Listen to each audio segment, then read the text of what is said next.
야고보서 1장 22절 우리 한 절 말씀입니다. 함께 읽습니다. 너희는 말씀을 행하는 자가 되고 듣기만 하여 자신을 속이는 자가 되지 말라.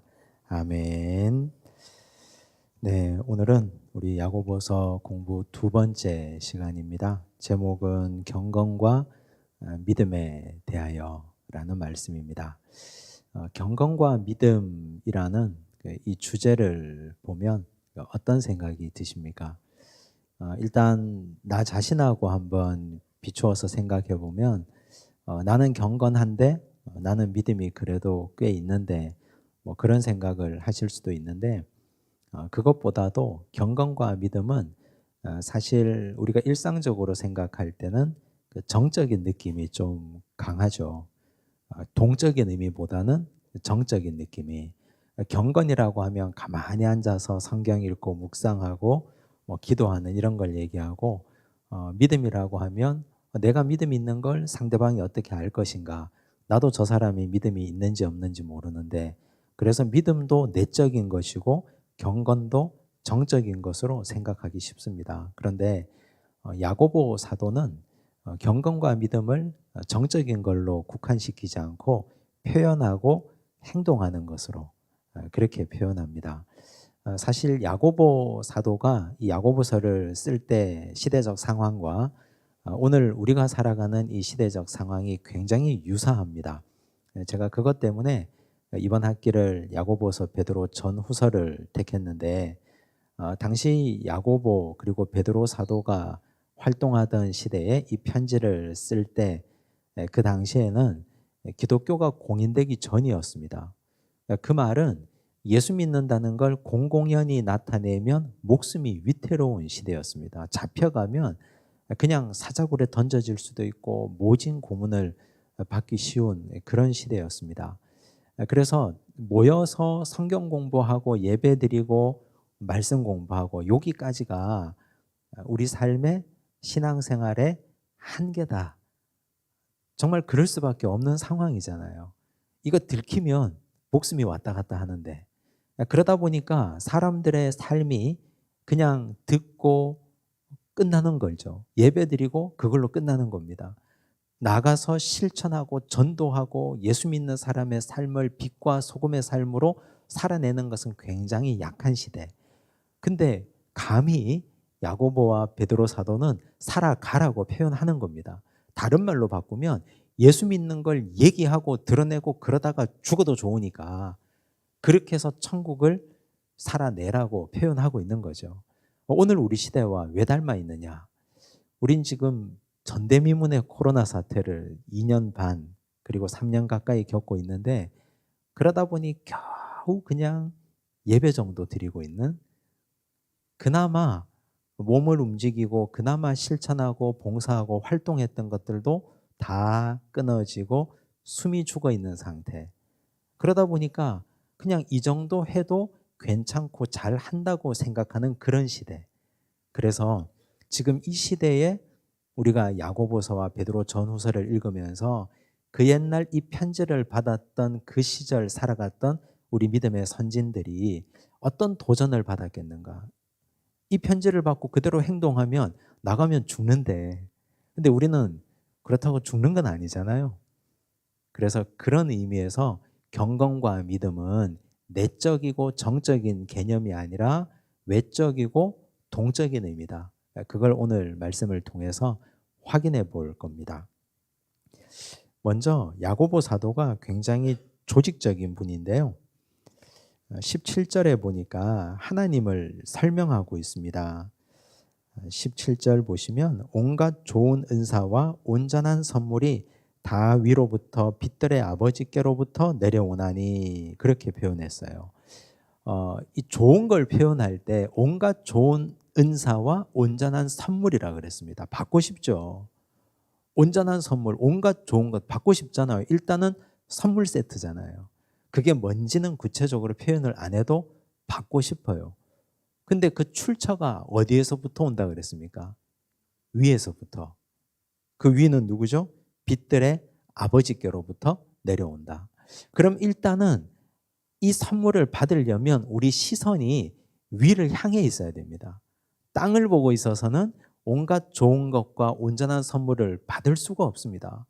우리 시선이 땅만 보고 고개를 쳐박고 살아서는 아무것도 할 수 없다는 얘기죠. 우선 하늘을 보고 우리 시선을 위를 향해 있어야 하나님이 위에서부터 있는 선물을 받을 수 있다. 근데 이건 야고보가 가장 먼저 한 말이 아니에요.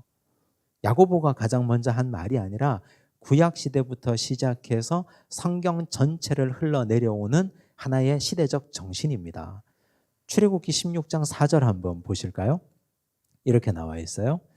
그때 여호와께서 모세에게 이르시되 보라 내가 너희를 위하여 어디에서? 하늘에서 양식을 비같이 내리리니 백성이 나가서 일용할 것을 날마다 거둘 것이라. 이같이 하여 그들이 내 율법을 준행하나 아니하나 내가 시험하리라.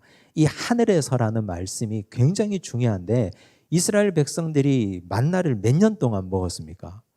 40년 먹었습니다. 자그마치 넉 달이 아니고 4년이 아니고 40년을 먹었는데 그걸 매일 먹었습니다. 안식일 전날에는 이틀치 거두었으니까 어쨌든 40년 동안 매일 들판에 나가서 만나를 기다리고 거두어 온 거거든요. 근데 만나가 하늘에서 내렸습니다. 그 만나를 받으려면 하늘을 봐야 만나를 거둘 수 있었습니다. 하나님은 왜 이걸 40년 동안 지독하게 지겹게 반복시켰느냐? 하나님께서 너희에게 먹을 걸 내려준다는 걸 훈련하기 위해서 그런 겁니다. 하나님이 너희에게 먹을 걸 준다. 단순하죠. 단순한데 인간이 미련해서 이 단순한 걸 받아들이기가 굉장히 어렵습니다. 왜냐하면 이스라엘 백성들이 430년 동안 땅만 파고 살았잖아요. 이집트에서 노예로 살았잖아요. 먹을 걸 바로가 준다고 생각했거든요. 노동하고 노예로 살면 바로가 먹을 걸 주고 열심히 노동하면 저녁이 되면 먹을 게 쌓여 있고 그래서 먹을 게 땅에서 나온다고 생각했고 내 근육에서 나온다고 생각했고 내 수고와 내 노력에서부터 나온다고 생각했는데 이걸 교정하는 데 40년이 걸렸습니다. 자그마치. 그렇다고 이 40년 동안 교정해서 진짜 이게 제대로 교정이 됐는가? 안 됐어요. 가나안 땅에 들어가자마자 다시 원위치. 야고보가 하나님을 설명하면서 하시는 말씀이 온갖 좋은 것과 온전한 선물은 위에서부터 내려온다. 하나님이 주신다. 그럼 우리는 하늘을 봐야 되는 거잖아요. 바울도 그런 맥락으로 설명하는데 골로새서 3장 1절과 2절 보세요. 함께 읽습니다. 그러므로 너희가 그리스도와 함께 다시 살리심을 받았으면 위의 것을 찾으라. 거기는 그리스도께서 하나님 우편에 앉아 계시느니라. 위의 것을 생각하고 땅의 것을 생각하지 말라. 위의 것을 찾으라. 하나님이 위에서부터 주신다는 거거든요. 근데 이제 이렇게 얘기하면 목사님 그러면 맨날 하늘만 보고 삽니까? 땅에 우리 식구들도 있고 일터도 있고 그런데 이거 뭐 어떻게 하라는 얘기입니까? 그런데 우선순위, 우리 시선이 먼저 하나님께 향해 있어야 그 다음 게 해결된다는 뜻이에요. 그게 지혜거든요. 나를 먹이고 살리고 입히고 돌보고 하시는 분, 복의 근원이 누구시다? 하나님이시다. 이걸 다윗이 알았습니다. 시편 16편 2절 함께 읽습니다. 내가 여호와께 아뢰되 주는 나의 주님이시오니 주 밖에는 나의 복이 없다 하였나이다. 다윗의 믹담, 다윗의 시편이거든요. 근데 다윗이 시편 16편에서 하나님이 나에게 복을 주시는 얘기를 뒤에 해요. 근데 그 첫 번째 복, 그 첫 번째 일성으로 하는 게 주 밖에는 나의 복이 없다. 하나님이 나의 복의 근원이다. 다윗이 왕이 됐잖아요. 이 나라를 주신 분도 하나님이시고 부귀 영화와 권세를 주신 분도 하나님이시고 복의 근원이 하나님이신 걸 아는 게 중요하거든요. 그래서 위로부터 내려오는 걸 인지하고 있어야 됩니다. 당연히 우리가 일터는 땅에 있잖아요. 가서 열심히 일하죠. 일하는 사람들과 함께 얼굴 맞대고 일하고 수고하고 가정도 꾸려가고 살죠. 그런데 하나님께서 가정도 주셨고 일터도 주셨다는 거 위에서부터 내려오는 복의 근원을 따져보라는 말이에요. 그게 너무너무 중요합니다. 그거 하지 않으면 아무것도 이루어지지 않습니다. 다윗이 시편 23편에 고백하죠. 여호와는 나의 목자시니 내가 부족함이 없다 그랬죠. 하나님이 목자가 되셔서 부족함이 없다. 그리고 그 구체적인 부족함 없는 이유를 나열하는데 첫 번째가 푸른 풀밭 쉴만한 물가입니다. 먹고 사는 것 해결해 주셨다. 하나님 바라보고 살았더니 목자만 보고 따라갔더니 먹고 사는 문제 해결해 주셨다. 두 번째, 내 영혼을 소생시키셨다. 영적인 문제도 풀어주셨다. 세 번째, 사망의 음침한 골짜기로 다닐지라도 해를 두려워하지 않을 것은 주의 지팡이와 막대기가 나를 안위하셨다. 그리스도인들은 고난을 면제받는 사람이 아니라 고난이 있어도 하나님 우리와 함께 하시는 거거든요. 그걸 다윗이 고백했습니다. 네 번째, 내 원수의 목전에서 내게 상을 차려주셨다. 원수가 아파주셨는데 원수를 칼로 찌르고 죽이는 하나님이 아니라 원수 앞에서 나를 선대하셨다. 나를 더 잘되게 하셨다. 그래서 하나님은 나에게 부족함이 없는 영원한 목자가 되신다. 위를 바라보면 이런 복이 내려오는 거거든요. 위를 바라보고 살면. 그래서 그 복을 야고보가 이렇게 한 줄로 표현했습니다. 그리고 다시 17절 보시면 하나님을 이렇게 설명했어요. 빛들의 아버지께로부터 내려오나니 그는 변함도 없으시고 회전하는 그림자도 없으시니라. 회전하는 그림자도 없고 변함이 없다. 이걸 어떻게 우리가 이해해야 할까요? 그림자는요, 그 태양의 높이에 따라서 그림자의 길이가 달라지잖아요. 정오의 내 그림자는 아주 짝달막한데 해그름의 내 그림자는 길게 늘어지지 않습니까? 상대적이에요. 근데 하나님은 회전하는 그림자가 없다는 말은 절대적인 분이라는 뜻입니다.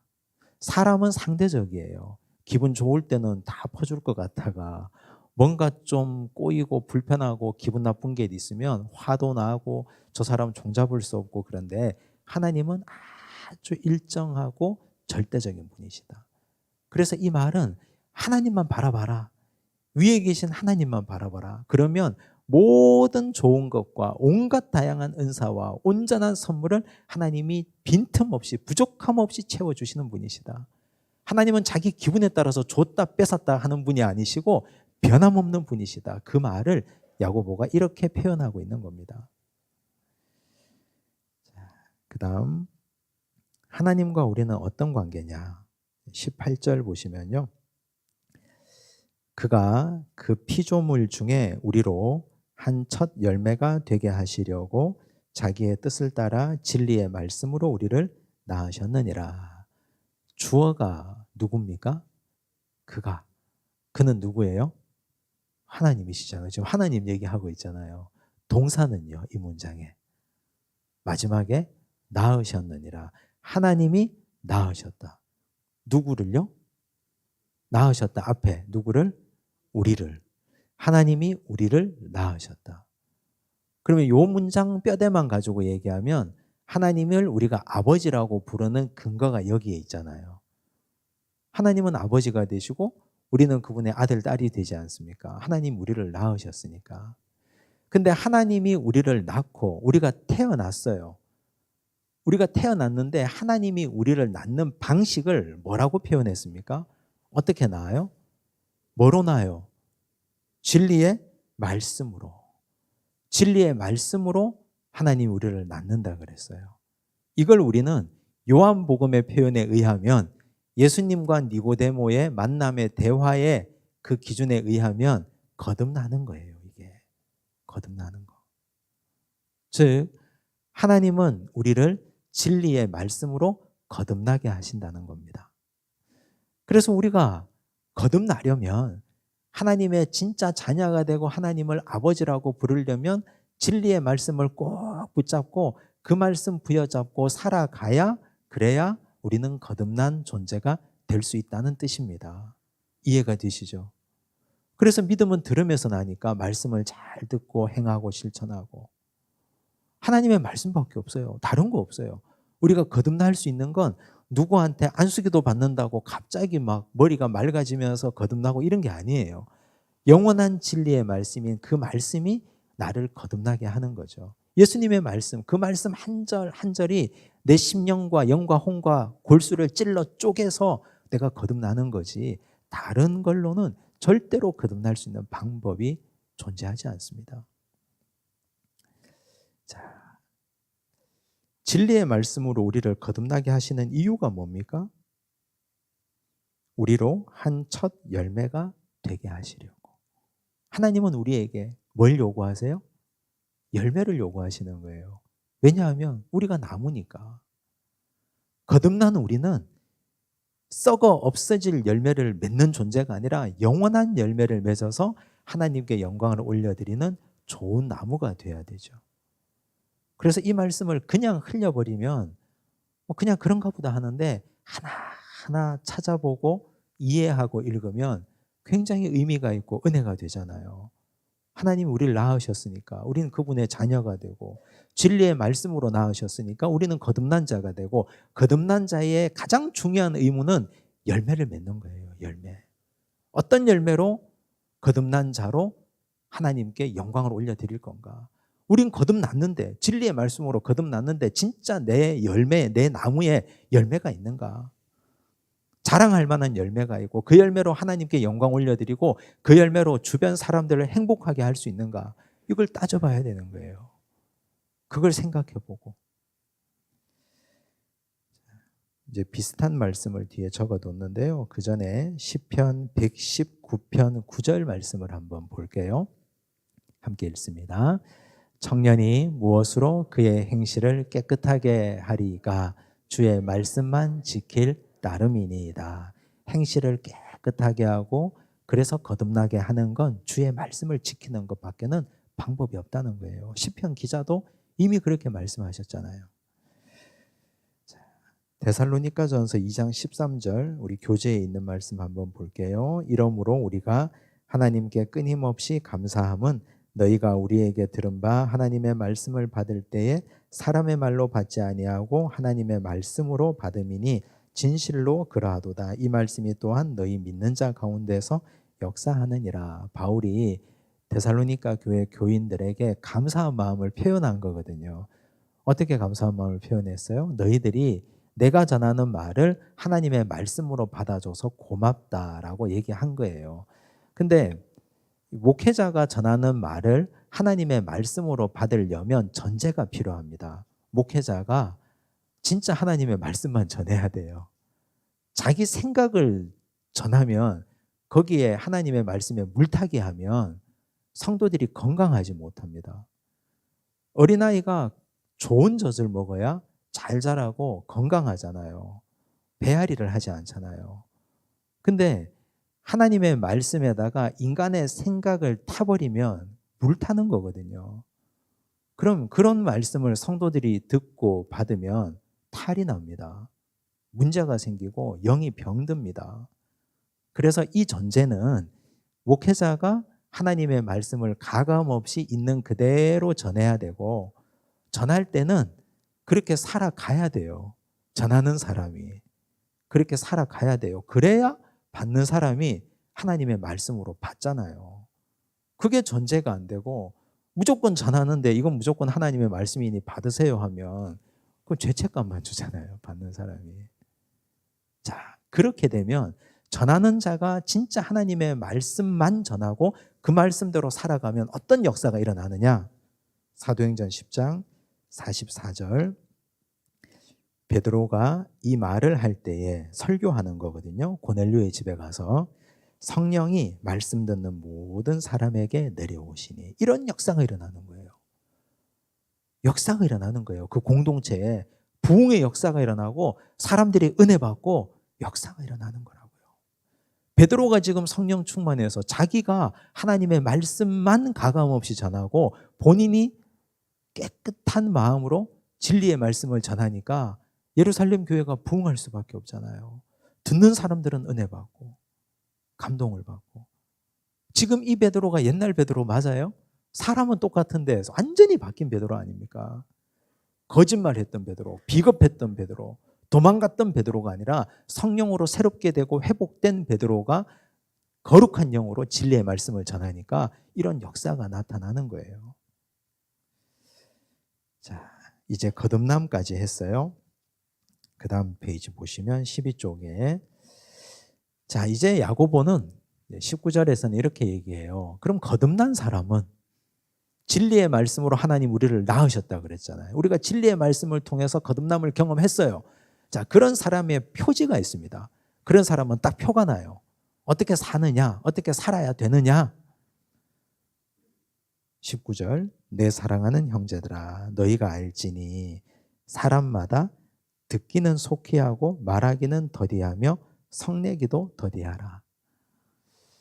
이제 우리가 이런 말씀 많이 듣긴 했는데 거듭난 자의 삶의 표지라는 말을 연결해서 듣는 건 별로 익숙지 않죠. 진짜 하나님 말씀 안에서 거듭난 자는 이렇게 살아야 돼요. 첫째, 말하기는, 듣기는 속히 하라. 듣기를 속히 하라는 말은요, 우선순위예요.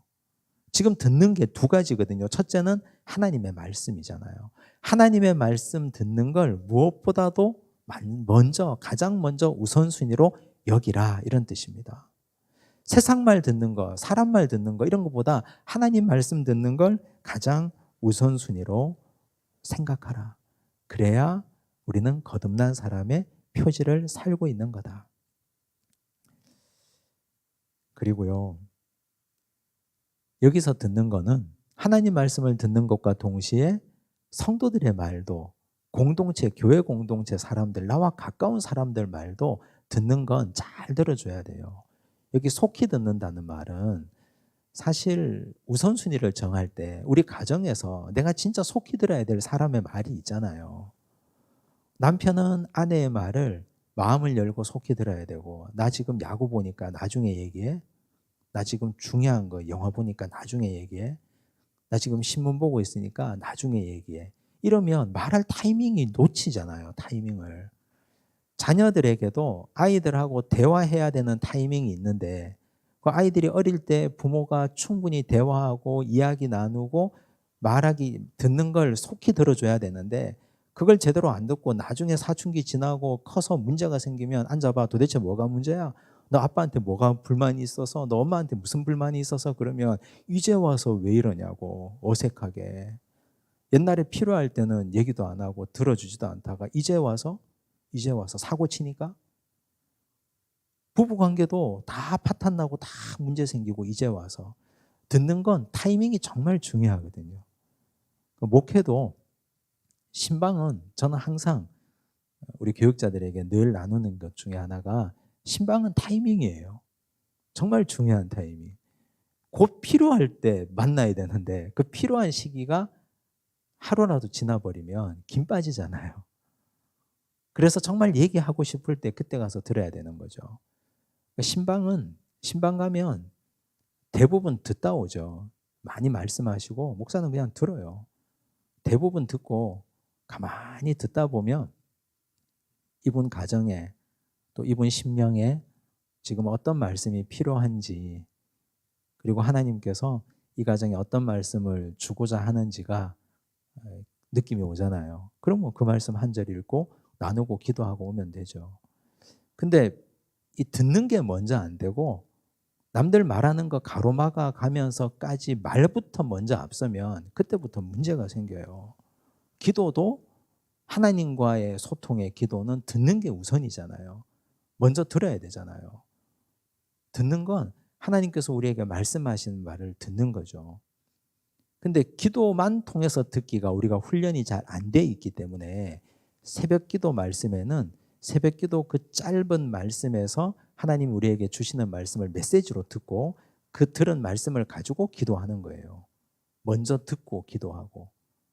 그래서 교회는, 예배는 기도도 있고 말씀도 있는 이유가 말씀을 통해서는 하나님의 마음을 듣고 그 다음에 기도를 통해서는 그 말씀에 반응하는 거죠. 그래서 말씀을 붙잡고 기도하는 게 너무너무 중요한 거거든요. 개인이 기도할 때도 성경을 먼저 읽고 하나님이 나에게 주시는 말씀을 받고 그리고 그 말씀에 반응해서 기도해야 서로 대화하는 기도가 되거든요. 근데 그게 안 되면 혼자 하는 기도에서는 정말 듣는다는 게 쉽지 않습니다. 훈련되지 않으면. 그래서 오늘 여기 거듭난 자는 듣기는 속히 하라. 하나님에 대해서도 먼저 들으려고 애를 쓰고 사람에 대해서도 들으려고 애를 써야지. 그거 듣지 않고 앉혀놓고 먼저 내 얘기만 계속해서 쏟아내면 그런 사람들이 가까이 하고 싶겠어요? 목사라고 앉혀놓고 야, 너 앉아봐. 너 내 얘기 좀 잘 들어봐. 그리고 1시간 계속 얘기하면 나중에 피해 다니죠. 야, 저 목사님한테 잡히면 1시간이야. 교회 장로님들, 중직들은 교회 구석구석을 다니면서 듣는 분들이죠. 뭘 도와드릴까요? 하고 듣고, 그리고 가만히 듣고 마음에 담고 그러냐고 격려해주고 위로해주고 기도해주고. 근데 말이 많기 시작하면 상대방의 입을 닫게 하고 마음을 닫게 하죠. 그래서 거듭난 사람은 먼저 듣는 걸 속히 하는 사람이다. 두 번째는 말하기는 더디한다. 성내기도 더디한다. 말하기를 더디한다는 말은 답답하죠. 우리가 이런 사람, 말이 더딘 사람. 근데 이건 그냥 더딘 게 아니라 말을 더듬다 이런 말이 아니고 신중하라는 뜻이에요. 말을 가려하고 신중하게 하라. 말을 신중하게 하고 가려서 하는 건 상대방 입장에서 생각해보면 딱 나오는 거죠. 내가 지금 이 말을 하면 상대방이 어떤 느낌일까? 신중하게 하는 거죠. 지금 야고보는 굉장히 실천적인 걸 얘기하는 겁니다. 거듭난 사람이 뭐 하늘에 별을 따고 달을 따고 이런 얘기가 아니에요. 거듭났다고 하는데 그 사람이 성도라고 하는데 그 사람의 성도의 삶이 자기 말만 하고 듣지도 않고 그리고 남의 말은 들으려고 하지 않는다. 그러면 그 사람의 경건은 헛거라는 거죠. 듣는 거 잘 듣고 말하는 건 가려서 신중하게 하고. 그렇게 되면 화낼 일이 없어요. 성내기도 더디하다. 사람이 성내는 것이 하나님의 의를 이루지 못한다. 여기 성냄을 헬라어 오르게라고 적어뒀는데요. 이건 강한 불만의 상태를 의미합니다. 강한 불만의 상태. 성내는 것, 하나님의 의를 이루지 못한다. 근데 사실 거룩한 분노라는 것도 있잖아요. 예를 들어 뭐 우리 한 대여섯 명 모여있는 공동체에서 누군가가 개모임에서 회비를 잡고 자기 사비로 유용을 하는 걸 알았어요. 그러면 거룩한 분노를 한번 표현해야 되잖아요. 알고도 그냥 넘어가고 눈 감을 수는 없으니까. 그럴 때 거룩한 분노가 필요하죠. 사회적으로도 이 사회가 문제가 있고 병들어 있으면 거룩한 분노가 필요하죠. 근데 그 거룩한 분노는 그걸로 딱 끝내야 됩니다. 왜냐하면 그걸 길게 가지고 가면 사람의 의가 돼요. 하나님의 의를 이루는 게 아니라 자기 의가 된다니까요. 지금 우리나라 정치권 보세요. 지금 우리 정치인들 중에 상당수가 과거 군사정권 때 학생운동 했던 분들 아닙니까? 그 당시 그 시절에는 그들이 의로웠습니다. 거룩한 분노로 사회 정의를 위해서 일어섰고 외쳤던 분들이에요. 마땅히 일을 하셔야 됐던 분들이에요. 근데 그걸로 끝냈어야 돼요. 그걸로. 근데 그걸로 너무 오래 가잖아요. 근데 그들이 또 다른 기득권 집단을 만들고 또 다른 그 기득권 집단에서 또 다른 문제가 생기고 또 그 안에서 사회 병리적인 현상이 자꾸 나타나잖아요. 왜냐하면 하나님의 의가 아니라 자기 의가 그 속에 있기 때문에 그래요. 사람들은 총대 메고 앞장서는 사람 따라가고 당 만드는 거 좋아합니다. 부추깁니다, 자꾸. 그러면 그 부추김에 넘어가면 하나님의 의가 아니라 자기 의가 됩니다. 예수님 오병이어 기적 행하시고 요한복음 6장에 보면 사람들이 예수님 지독하게 따라옵니다. 왜요? 왕 삼으려고. 예수님이 뭔가 사회 구조적인 혁신을 했잖아요. 예수님이 성전 뒤집어 엎었잖아요. 오병이어 기적 하셨죠? 그러니까 이분을 왕 삼으면 뭔가 사회가 혁신될 것 같거든요. 사람들이 막 따라다니면서 예수님을 왕 삼고 당을 지으려고 해요. 예수님 다 흩어버렸습니다. 전부 다. 그걸로 끝. 거룩한 분노는 그 한 번으로 끝이에요. 그래야 하나님의 의가 이루어집니다. 자기 의는 거기서 자기 의에 도취되기 시작하면 거기에서는 사탄이 거기에 틈을 타요. 굉장히 위험한 일입니다. 그건 교회에서도 세상에서도 다 마찬가지예요. 한 번 얘기했으면 됐어요. 그래서 한 번 지르고 한 번 얘기하고 그러면 그걸로 딱 끝내야 돼요. 거기에서 자기 의가 계속해서 당을 짓도록 만들도록 내버려 두면 하나님의 의는 물 건너갑니다. 그래서 야고보는 거듭난 사람은 사람의 의를 이루지 않고 하나님의 의를 이루는 사람이니 성내지 마라. 강한 불만의 상태를 노출하지 마라. 뭐 사람을 향한 분노는 그렇다 치고요. 하나님을 향한 분노를 내지르는 사람들도 있습니다. 욥기 2장 9절과 10절 한번 봅시다. 욥이 너무 고난을 많이 받으니까 아내가 답답해서 이렇게 말하죠. 당신이 그래도 자기의 온전함을 굳게 지키느냐? 하나님을 욕하고 죽으라. 이 말이 뭐예요? 하나님에 대하여 성내고 분노를 표현하고 그리고 벌받아 죽어버려라 이 말이죠. 이렇게 하면 됩니까? 안 됩니까? 욥이 안 하죠. 그대의 말이 한 어리석은 여자의 말 같도다. 우리가 하나님께 복을 받았은즉 화도 받지 아니하겠느냐 하고 이 모든 일에 욥이 입술로 범죄하지 아니하니라. 선을 지킨 거예요. 하나님에 대해서. 하나님에 대해서 선을 지키는 것, 하나님에 대해서 성내지 않는 것, 분노를 입으로 표현하지 않는 것, 이건 거듭난 사람이 마땅히 지켜야 될 도리입니다. 자, 버려야 할 것과 받아야 할 것. 야고보서 1장 21절 보면 거듭난 사람이 버려야 될 것은요. 그러므로 모든 더러운 것과 넘치는 악을 내버리고 너희 영혼을 능히 구원할 바 마음에 심어진 말씀을 온유함으로 받으라. 내버리고 받으라. 내버리다. 내버리다를 헬라어로 보면요. 아포티데미예요. 아포티데미. 근데 내버리다가 벗어 던지다라는 의미거든요. 근데 이건 그냥 버리다 의미하고 벗어 던지다 하고 의미가 다르죠. 내버리다 하면 내 손에 있는 걸 그냥 버리는 것 같은데 벗어 던지는 건 옷을 입고 있는 거거든요. 옷을 입고 있는 걸 벗어서 갖다 버리는 거예요. 아포티데미는. 그래서 이 말은 모든 더러운 것과 넘치는 악은 거듭나기 전에 우리가 나도 모르게 계속 옷 입고 있었던 거예요. 모든 더러운 것과 넘치는 악을. 근데 거듭난 자는 이걸 의식적으로 갖다가 버려야 돼요. 갖다 버리고 그 다음 뭘 받아야 됩니까? 마음에 심어진 말씀을 온유함으로 받으라. 여기 받다. 받다는 데코마이. 헬라어 데코마이는요. 영접하다라는 뜻이에요. 여러분 받는 것하고 영접하는 것하고는요. 의미가 좀 달라요. 영접은 내가 가릴 것이 못 돼요. 그냥 무조건 수용하는 거예요. 그렇죠? 영접은 나 싫어요. 이건 영접 아니잖아요. 나 이거는 받고 저건 안 받을래요. 이건 영접이 아니에요. 영접은 무조건 받아들이는 거예요. 그래서 하나님의 말씀을 거듭난 자는 무조건 받는 자예요. 무조건. 나에게 손해가 되는 말씀도 받고 좋은 말씀도 무조건 받고. 온유함으로 받으라 그랬죠. 온유함으로 받으라는 말은 순종하라는 뜻이에요. 따지지 말고 있는 그대로 받으라. 그렇게 하려면 우리 마음이 하나님의 말씀을 온유함으로 순종함으로 받으려면 우리 마음이 어때야 돼요? 받아들일 만한 상태가 돼야 되죠.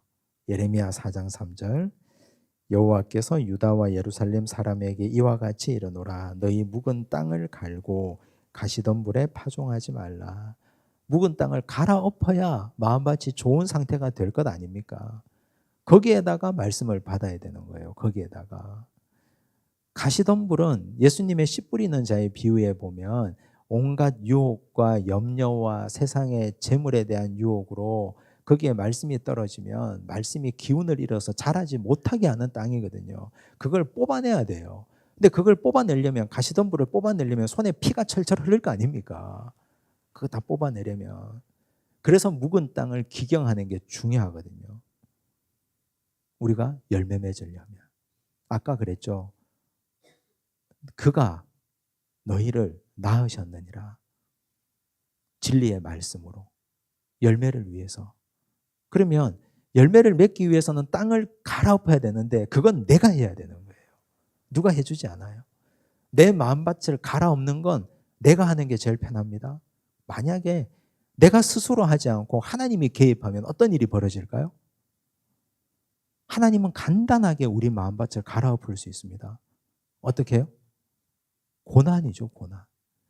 인생을 한번 살짝 뒤흔들어 놓으면 그게 고난인데 단단하고 여물어서 마음이 뒤집어지지 않고 아무리 씨를 뿌려도 씨앗이 거기에 뿌리 내리지 못하면 하나님은 인생의 고난이라는 걸 주셔서 지진이 나게 하고 마음에 금이 가게 만들고 뒤집어 버립니다. 360도. 그러면 뭐 간단하게 기경되죠. 그렇게 되면 너무 괴로우니까, 그럼 너무 힘드니까 스스로 알아서 마음밭을 갈아엎고 기경해야, 그리고 나서 말씀을 받아야. 그러면 고생할 일이 별로 없잖아요. 그게 중요하죠. 내 마음을. 염려도 뽑아내고 걱정도 뽑아내고 단단한 마음도 바쁜 것도 정리하고, 그래야 거기에 우리 인생에 희망이 있습니다. 자, 그리고 에베소서 4장 22절 보시면요. 너희는 유혹의 욕심을 따라 썩어져가는 구습을 따르는 옛사람을 벗어버리고, 여기도 벗어버리라고 나오죠. 또 오직 너희의 심령이 새롭게 되어 하나님을 따라 의와 진리의 거룩함으로 지으심을 받은 새 사람을 입어라. 이래야 거듭난 자의 삶이에요. 근데 이제 야고보가 진짜 하고 싶은 말씀이 그 다음에 나와요. 야고보서 전체 주제라고도 할 수 있는 말씀인데요. 자, 22절 함께 읽을게요. 시작. 너희는 말씀을 행하는 자가 되고 듣기만 하여 자신을 속이는 자가 되지 말라. 아까 제가 서두에서 그랬죠. 그 당시 예수 믿는 거 들키면 죽을 수도 있으니까 그냥 듣는 걸로 만족하는 거예요. 예배 드리는 걸로 만족하고 성경 공부하는 걸로 만족하고 행하는 건 난 아직까지 그러는 거예요. 근데 듣기만 하면 어떤 일이 벌어진다 그랬어요? 자기를 속일 수 있다 그랬어요. 왜 그럴까요? 속인다는 말이 뭘까요? 하나님의 말씀을 다 듣기만 하면 내가 이걸 다 한 것처럼 착각할 수 있다는 뜻이에요. 듣는 걸로 끝내버리면. 예를 들어 볼까요? 학생이, 중학생, 고등학생이 학교에서 수학 시간에 수학 문제를 선생님이 칠판에다가 막 풀어주세요. 한 10문제 정도를. 가만히 보고 있으면 다 풀 것 같아요. 다 할 수 있을 것 같아요. 왜냐하면 공식에 딱 적용해서 넣어서 문제를 풀어주니까 다 풀 것 같거든요. 그래서 10문제 정도 풀고 선생님이 너 집에 가서 복습하고 이와 유사한 문제들을 풀어서 가지고 와라.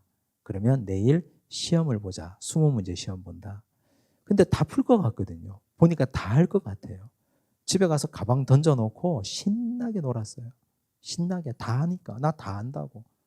그 다음날 시험 쳤어요. 몇 점 나올까요? 잘해야 20점이에요. 하나도 안 해보면. 잘해야 20점. 거의 다 20점 미만이겠죠. 다. 일단은 시간을 정확하게 못 지키고요. 그리고 정신없어서 간단한 수리 계산에 다 틀리고요. 눈으로는 머리로는 할 것 같았는데 해보니까 안 돼요. 잘. 그게 수학이에요. 근데 지금 우리 믿음도 마찬가지예요. 사랑하라라는 말씀을 설교 시간에 들었어요. 사랑하라. 너희는 서로 사랑하라. 내 이웃을 내 몸과 같이 사랑하라. 은혜 많이 받았어요. 그거 들었어요. 그럼 나는 사랑할 수 있을 것 같아요. 은혜 많이 받았으니까. 예배드리고 집에 가면서 목사님한테 저 은혜 받았습니다. 그렇게 살겠습니다. 그러고 갔어요. 그리고 잊어버려요. 그리고 자기는 착각하는 거예요. 나는 서로 사랑하는 사람이라고. 한 번도 사랑하게 살아보지도 않아놓고 한 번도 사랑도 실천도 해보지도 않았으면서 자기는 사랑한다고 스스로를 속이는 거예요. 자, 그런데 말씀을 붙잡고 살면 어떤 일이 벌어질까요? 사랑하라는 말씀을 들었어요. 해봐야지. 집에 갔네요. 왼수 남편이 라면 끓여오라 그러네. 네가 끓여 먹어라. 네가 네 손 있으면. 당장 그때부터 사랑하라는 말씀은 딱 뒤집어 엎고 시작하는 거잖아요. 꼴 보기 싫고 미워 죽겠고 그냥 옷 입고 다니는 거 뒤통수만 봐도 믿고 발 뒤꿈치만 봐도 믿고 다 미운데 애는 또 학원 간다고 돈 달라 그러는데 갑자기 막 열이 뻗치잖아요. 너 가져간 만큼 성적이 얼마 나왔어? 미워 죽겠는데? 가장 가까운 가족부터 사랑이 안 되는데요? 사랑하라 그랬는데? 그러면서 절망감을 느끼는 거예요. 나 이거 실천해 봐야지. 하고 실천하려고 가지고 나오자마자 뒤집어 엎고 그리고 절망감을 느끼죠. 그 절망감을 가지고 그 다음 주일 나와서 참회의 기도 시간에 하나님 저 절망하고 왔습니다. 이래야 정상적인 신앙생활이거든요. 근데 일주일 동안 말씀 붙들고 한 번도 안 살아봤어요. 한 번도. 그러면 주일날 참회의 기도에 참여할 게 하나도 없다니까요. 참여할 게 없으면 참회의 기도 30초 시간에 뭘 생각할까요? 오르간 연주 듣죠. 뭐. 피아노 연주 듣고. 저거 내 아는 건데. 그리고 집에 가서 뭘 먹지? 점심 뭘 먹지? 뭐 이런 거 생각하고 뭐 그러고 가는 거죠. 비록 하나님 말씀 붙들고 살다가 그 말씀대로 성공하지 못해도 문제의식을 가지고 말씀 가지고 들고 가서 살아보려고 부딪히고 애쓰고 실패하고 실망하고 낙심하고 이게 사는 거라니까요. 그건 자기를 속이는 게 아니잖아요. 해보니까 안 되더라는 걸 아는 거잖아요. 근데 한 번도 안 해보면 한 것처럼 착각한다니까요. 지금 야고보가 하는 말이 그 말이에요. 너희 살아봤냐고. 그 말씀대로 해봤냐고. 오늘이 수요일인데 지난 주일 예배 설교 말씀 제목이 이름 불러서 물어볼까요? 기억이 안 나죠? 이게 뭐 지금 당장 그랄에서의 아브라함인데 근데 뭐 내용 갑자기 물어보면 살아봐야지 기억이 나죠. 반복되는 죄 짓지 마라. 신앙생활 똑바로 하고 경건생활하고 말씀의 고울에 날 비춰봐라. 뭐 그런 내용이었잖아요. 하나님의 때에 나의 때를 맞추고 살아가라. 근데 하나님의 때에 나를 맞추기는커녕 당장 이번 주일날 약속 잡혀서 예배도 못 지키게 생겼는데 그거 문제의식 없이 살아가면요. 절대 말씀 붙들고 못 삽니다. 살아가려고. 그게 신앙생활이라고요. 지금 야고보가 얘기하는 건 뭐 거창한 걸 얘기하는 게 아니에요. 우리가 들은 말씀 얼마나 많습니까? 설교의 홍수 시대를 살아가고 있는데 우리가 지금 우리 교회에서 신앙생활 하지만 전국에 전 세계에 유명하다고 하는 목사님 설교 다 듣고 있잖아요. 들으면 뭐합니까?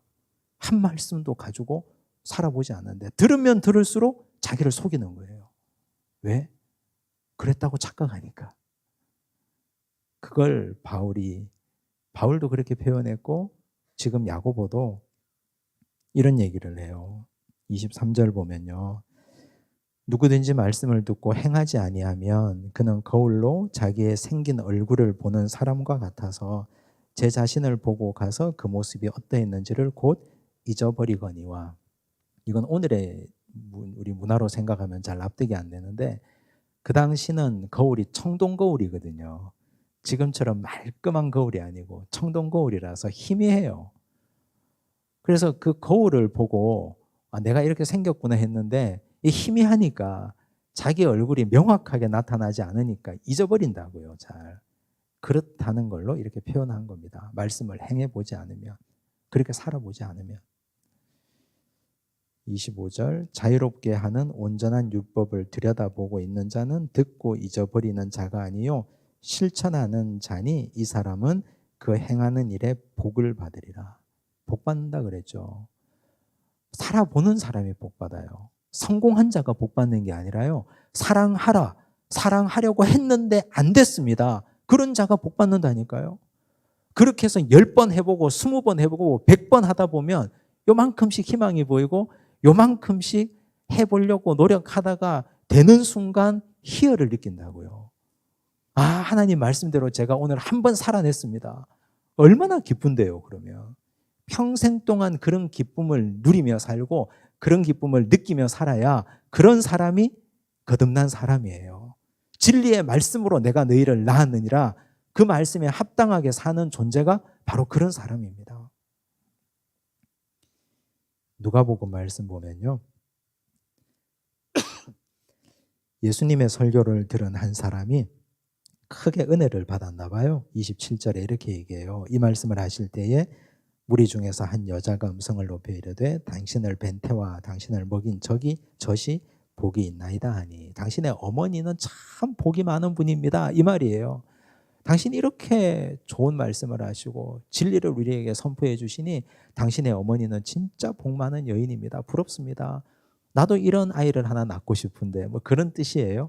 그러니까 예수님이 그 말을 받아서 이렇게 하셨어요. 예수께서 이르시되 오히려 하나님의 말씀을 듣고 지키는 자가 복이 있느니라. 진짜 복 있는 자는 듣고 지키는 자. 여기 지킨다는 말을요, 이 계시록 1장 3절에 보면 이렇게 표현했습니다. 이 예언의 말씀을 읽는 자와 듣는 자와 그 가운데 기록한 것을 지키는 자는 복이 있나니 때가 가까움이라. 여기 지킨다는 말을요, 계시록 말씀을 가지고 우리가 좀 풀어야 될 필요가 있는데, 여기 지키다는 말은 테레오라는 헬라어를 썼어요. 테레오. 이건 시선을 계속 두다라는 뜻이거든요. 그러면 하나님의 말씀을 지키는 게 시선을 계속 둔다. 어디에 시선을 둔다는 말일까요? 말씀에. 즉 우리는 지킨다는 말을 그대로 해야 된다는 걸로 이해했잖아요. 그대로 해야 된다는 걸로. 근데 예수님은 우리의 약함을 알고 계셔요. 그대로 하는 게 처음부터 어렵다는 걸 너무나 잘 알고 계셔요. 그래서 테레오하라. 시선을 말씀에서 떼지 마라. 아까 제가 인용했던, 예를 들었던 서로 사랑하라. 그 말씀에서 시선을 안 떼는 거예요. 그 말씀에 시선을 떼지 않고 내 삶을 계속 말씀에 비추어서 대입해 보는 거예요. 그게 지키는 거라고요. 그게 100% 그대로 하는 게 지키는 게 아니고, 그러면 너무너무 좋지만 우린 연약해서 그렇게 하지 못하는 걸 너무나 주님이 잘 아시니까 시선을 떼지 마라. 테레오하라. 하나님의 말씀에 너의 시선을 두고 그 말씀을 머릿속에 두고 염두에 두고 너 삶과 하나님의 말씀을 변증법적으로 변주해 가면서 계속해서 지키도록 애쓰고 노력해 가라. 그러면 복 받는다. 그 말씀이에요. 실패해도 좋으니까. 하다 안 돼도 좋으니까. 성질 급한 사람, 하나님의 말씀을 듣는 것보다 내 말이 앞서고, 근데 하나님 제가 이번에도 또 실수했습니다. 다시 또 나를 돌아보고 그 말씀에서 내 눈을 떼지 않고 계속해서 가는 사람, 그 사람이 복 받는다 그랬다고요. 이쯤 되면 할 수 있겠죠. 우리도 하면 되잖아요. 하나님이 100% 완벽한 걸 요구하는 게 아니니까 할 수 있잖아요. 그렇게 길을 열어주신 거예요. 참된 경건을 얘기했어요. 이제 세 가지가 나오는데요. 26절, 누구든지 스스로 경건하다 생각하며 자기 혀를 재갈 물리지 아니하고, 부정적으로 말했는데요. 이걸 긍정으로 바꾸면 참된 경건은 자기 혀를 재갈 물리는 사람. 이 경건하다 하면서 말이 앞서고 듣는 것보다 남을 가르치기를 좋아하고 자꾸 말을 많이 하면 경건한 사람이 될 수 없다는 뜻이에요. 듣는 걸 잘해야 돼요. 듣는 거. 아까 말씀드렸잖아요. 참된 경건은 혀를 재갈 물려야 된다. 꼭 참으라는 뜻이에요. 말하고 싶어도 참고 먼저 들어주라. 27절에 하나님 아버지 앞에서 정결하고 더러움이 없는 경건은 이제 두 번째 나옵니다. 고아와 과부를 그 환난 중에 돌보고. 고아와 과부를 돌보는 것. 근데 왜 성경은 자꾸 고아와 과부를 얘기했을까요? 지겨워요. 그죠? 하나님도 고아와 과부, 예수님도 고아와 과부. 왜 고아와 과부를 얘기했냐면 나에게 돌아올 것이 없는 사람이 고아와 과부예요. 나하고 이해관계가 전혀 없잖아요. 고아와 과부를 도와주는 건 밑빠진 독에 물 붓기거든요. 고아와 과부 도와준다고 뭐 해결되는 게 있어요? 우리가 그 사람들한테 밥 한 끼 사준다고 인생이 확 달라집니까? 안 달라져요. 그리고 그 사람에게 내가 인풋하는 만큼 아웃풋으로 나에게 돌아옵니까? 안 돌아와요. 대접하고 대접받으려고 생각하지 말라는 말이거든요. 참된 경건은. 그래서 이 말은 좀 경건한 사람은 어리숙하게 살아라. 좀 바보같이 살아라. 자꾸 준 만큼 받으려고 하지 말고 너무 영악하게 살지 말고 베풀고 돌려받을 생각하지 마라. 나누어 주고 잊어버려라. 교회가 좀 이래야 되죠. 사실은 좀 미련해야 돼요. 교회가 너무 계산이 빠르면 그건 주식회사 예수 그리스도지 교회가 아니잖아요. 주식회사는 손해보면 파산선고하고 끝내버리잖아요. 근데 교회는 주식회사가 아니잖아요. 교회는 세상의 논리, 자본의 논리를 따르지 않고 그냥 좀 미련하고 어리숙하고 그래야 교회다운 거예요. 그래야. 세 번째, 자기를 지켜 새 속에 물들지 아니하는 그것. 자기를 지켜 새 속에 물들지 않는다. 그럼 자기를 못 지키고 새 속에 물드는 게 뭐예요? 이걸 다른 말로 하면 우상숭배입니다. 아니, 자기를 못 지키고 새 속에 물드는 게 왜 우상숭배입니까? 이럴 수 있거든요. 근데 여러분, 구약시대 때 요즘 우리 새벽에 사사기 하지만 이스라엘 백성들이 우상숭배했다는 거 그거 웃고 넘길 일이 아니고요. 나하고는 아무 상관없다. 나는 뭐 그런 형상 만들어 놓고 거기 절하는 거 아니니까 나는 우상숭배자가 아니야. 이렇게 생각하시면 곤란해요. 포괄적으로 생각하셔야 되는데 세상의 논리에 물들어가 버리는 게 그게 우상이에요. 세상 사람들 말하는 대로 그냥 따라가 버리는 거. 왜 그럴까요? 기준이 없어서 그렇거든요. 명확한 자기 기준이 있으면 떠내려가지 않거든요. 명확한 자기 기준이 있으면 절대로 세상의 논리대로 흘러가지 않습니다. 그래서 하나님께서 이스라엘 백성들에게 부지런히 하나님의 말씀을 일러주고 가르치라, 레위인들에게도 신앙교육 철저하게 하라, 예배 중심으로 살라 그렇게 말한 건 기준을 세우는 거거든요. 그 기준이 있으면 세상이 어떻게 돌아가든 그대로 흘러가지 않아요. 근데 기준이 없으니까 세상 사람들이 좋다고 하면 그냥 글로 가는 거예요. 기준이 없으니까 다수를 따라가는 거죠. 다수가 동성애가 대세야. 그러니까 따라가는 거예요, 그냥. 그거 반대하면 요즘 이상한 사람 취급받아. 그냥 너는 반대하더라도 모른 척해. 그냥 그렇게 가는 거예요. 기준이 없으니까. 근데 진짜 기준을 제대로 세우고 하나님 말씀에 기준이 서 있으면 새 속에 물들지 않죠.